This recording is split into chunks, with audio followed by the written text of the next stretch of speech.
we are now connected with our very own reporter Andira Putri and video journalist Dian Merdekawati on location. So Andira, can you give us the latest updates about the meeting in Bali? Yes, Rory, Alia, and Rasya. So Indonesia, like you mentioned before, Indonesia continue to strengthen their commitment in digitalization as today several ministers along with Bank Indonesia Governor Peri Warjio announced the National Digital Finance and Economy Synergy Movement.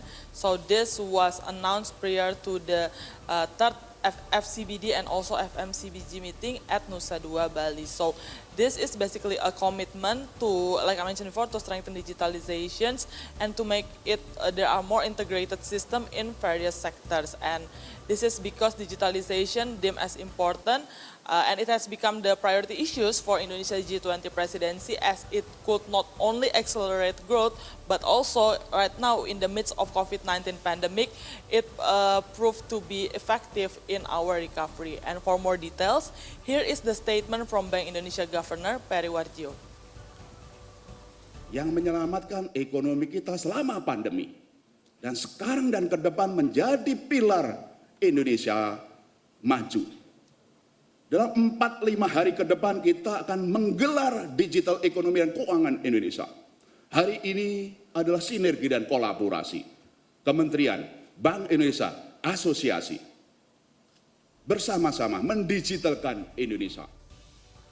So during, like you mentioned before, it will be a huge celebration, and during the announcement itself, the ministers and also the Bank Indonesia governor mentioned about Indonesia achievement in terms of digital. So our digital economy could reach the potential of 146 millions by 2024, and the numbers could double more, could reach out more in 2030. And then right now the government has already applied it to various sectors, including one of the highlights for today's meeting is on the finance sector. So due to the COVID-19 pandemic, more people are now moving to digital transaction and also use for like cashless, such as scanning everything, scanning the price, paying for everything through QRIS. And in fact, this year QRIS itself has increased until 245%, while digital banking transactions increased yearly 20.8%.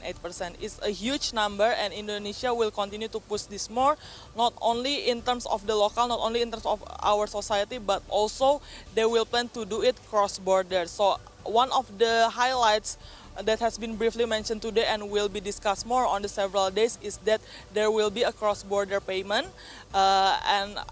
for 5 ASEAN countries, although there haven't been more details about what are the ASEAN countries, but this is proposed by Indonesia and it will be announced in several days later. And Indonesia itself is currently one of the, in terms of the digital economy, has huge potential. And for more details, here is the statement from Coordinating Minister for Economic Affairs, Erlangga Hartarto. Dan tujuan investasi digital terpopuler di Asia Tenggara atau mewakili 40% daripada digitalisasi di Asia Tenggara yang nilainya 300 triliun dan didukung tentunya perbaikan iklim usaha yang kondusif. Once again, digitalizations continue to become the main point, and for the prior to the meeting itself, there will be several things discussed aside from the cross-border payment. There is also be discussion about cryptocurrency and also the CBDC. We'll give you further updates about this. Back to the studio. Andira, thank you so much for your latest update.